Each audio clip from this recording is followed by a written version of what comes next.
Pleased not to be joined here at SB Nation by the one and only, the dashing, the debonair, a true American hero. It is Jim Craig. Jim, thank you so much for taking the time to join us and for representing the United States way back in 1980 and even still here today. Yeah, it's a pleasure. I'm looking forward to it. It's fantastic to be in the presence of, I mentioned it, but a literal American hero. We can utilize that term in different ways, obviously, and there are different levels of that, but you truly are an American hero. And that just has to, I imagine that has been the coolest thing ever to walk around in life that way. Not many people experience what you have so far. Well, if your family members would never call me an American hero, which is pretty good because I live with them on a daily basis. So I think that's really great. But I think our team is American heroes, right? And for all the right reasons. And that's why, Run Back the Miracle becomes such a great thing because we're older, we're not playing anymore. We get to enjoy it. They've figured out a way to make it relevant for all the different generations. So, this show will help my grandson, who's only 2, really have some relevance on what his grandfather did. So different chapters you like, make it a lot of fun. I know you've been a parent before, obviously. I have a 4-year-old, so if you have any, or if you need any tips, I should say, because I'm kind of a pro at this, you know what I mean? In terms of the 2-year-old, I can tell you the right shows, the right toys, things to kind of get going with. Yeah, I have 4 grandkids. I'm one of 8. So we've had a lot of practice in my household. But yeah, it's what, my granddaughters want to wear, what princess they want to be this week, and, making sure our grandson doesn't wear those outfits. That's probably our biggest thing. That's well said. You mentioned Run Back the Miracle. Throwback event is the way this is being billed. But this time of year with the games coming up, this is not a throwback for many people. This is still something that is fresh on the forefront of so many people's minds. You mentioned it, your team, gold medalist, the story of all stories, the miracle of all miracles, but you are celebrating it in Lake Placid. You are, as I understand it, currently in the locker room that you all suited up in. That's amazing. Yeah, I mean, it's so fun to be, when our team and we accomplished this feat in Lake Placid 46 years ago, we all were trying to get onto the National Hockey League. There wasn't many Americans in the league. And so we really didn't ever have a chance to celebrate this. And certainly over the years, we've figured out how important it's been to so many different people. But, tonight, Mike will be here, Al Michaels will be here, and Mark Johnson, and we'll get to relive something, and we don't even have to worry. We don't have to play. We just have to sit back and kind of enjoy the moment with our fans. And, it'll be shown in different clips. Now you have social media. We didn't have social media. And so there's going to be so many different generations that will remember or learn from today. So I think that's awesome. You did not have holograms, which, as I understand, I'm not even sure what a hologram is, but I know they're going to make one of me today, and everybody told me how cool it is. So I'm hoping to learn another thing, like besides turn on my computer, learn actually how to use all this stuff. That's awesome. That's incredible to hear. Awesome that you all get to relive it and share it. Michelob ULTRA obviously making everything possible for people to continue to learn more about this story that means so much to people. And I think the reason you all had the successes you did were because of obviously who you all were as individuals and as a collective team. And I heard you say something. I loved your interview with Julian Edelman about a year ago on his podcast. I imagine that this disposition has grown as you matured in life and went on in life. Right. But you said something that really stuck with me. You said the biggest thing to time management is understanding how much time you have, and that most people don't get that. And I have to imagine that was something that you all felt even in that moment, if that makes sense.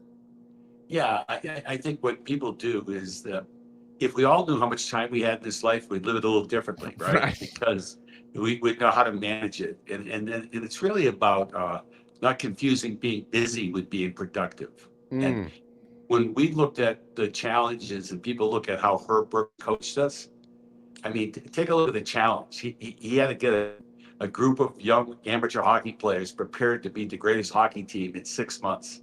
Right. And so, knowing that speeds up a process. And what I loved about my teammates is how they all knew how to win, and they were all tough enough to be pushed as hard as we were.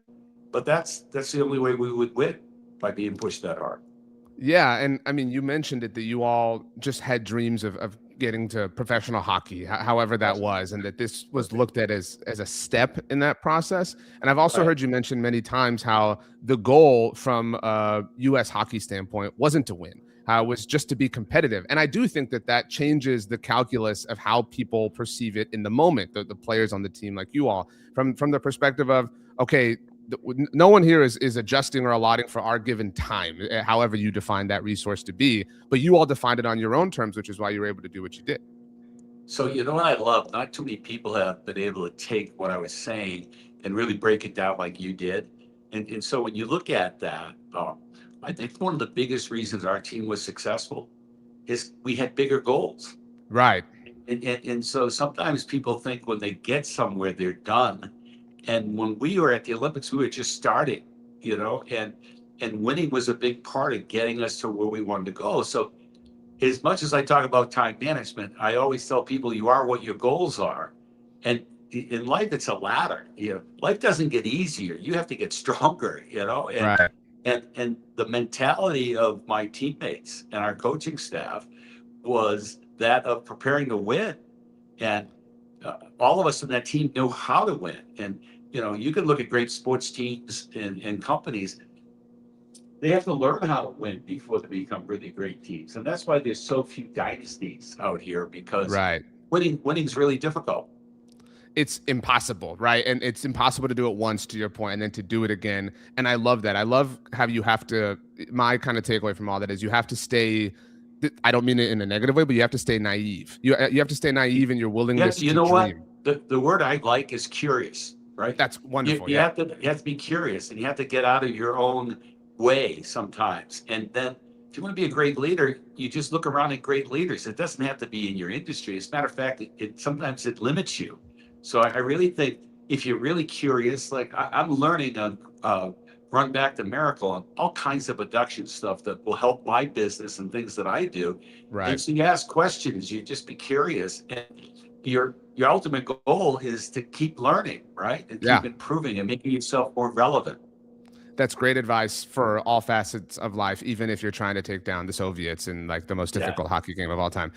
Okay, Jim, I'm curious because this is a reunion, Run Back the Miracle. I know you're a Boston guy, and so this is kind of a sore subject, but back during Game 7 of the 2009 NBA Finals, Doc Rivers was shown talking to the Celtics. They would go on to lose. That's why it's a sore subject. But he had a line that I never forgot. He said, "Gentlemen, when we shake hands in 20 years, let's have our rings touch." That was such a symbolic, kind of statement for what they were about to go do, which they didn't accomplish. What's that version for you all?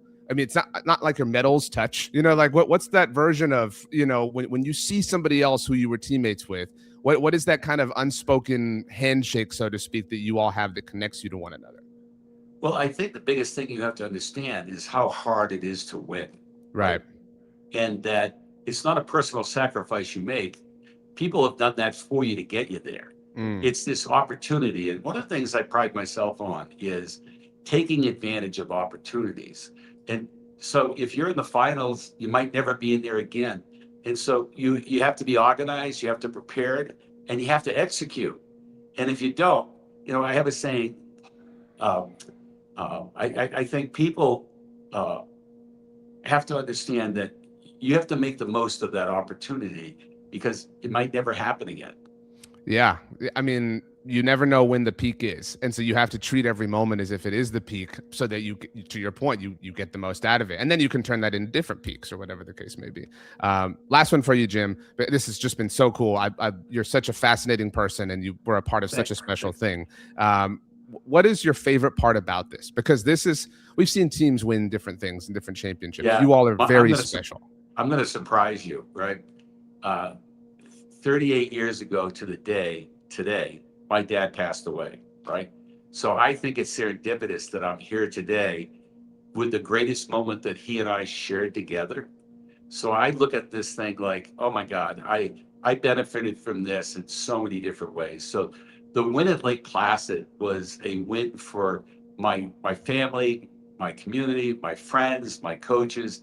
So to be able to have Run Back the Miracle, right?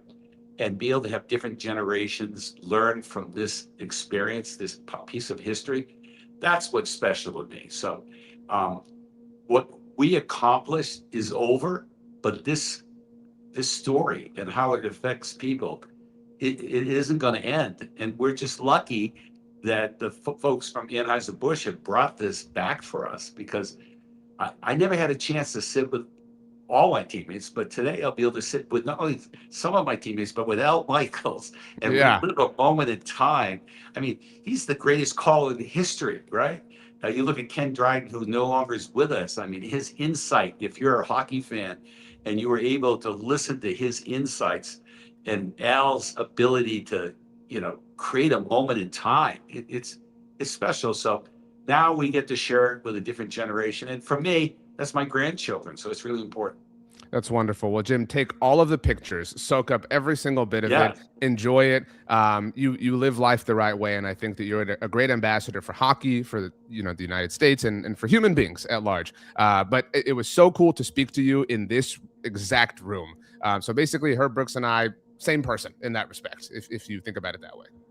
well, you know what? I've had a lot of interviews, and what I love about this is your curiosity and what you personally took from this, and that's what our team has done for a lot of people throughout our lives. So that's what makes it really special. Thank you. Enjoy the upcoming Olympics, Jim. Enjoy the event, and health, wealth, and happiness to you. And good luck with the grandchildren. I know they keep you busy. I know. Thanks, man.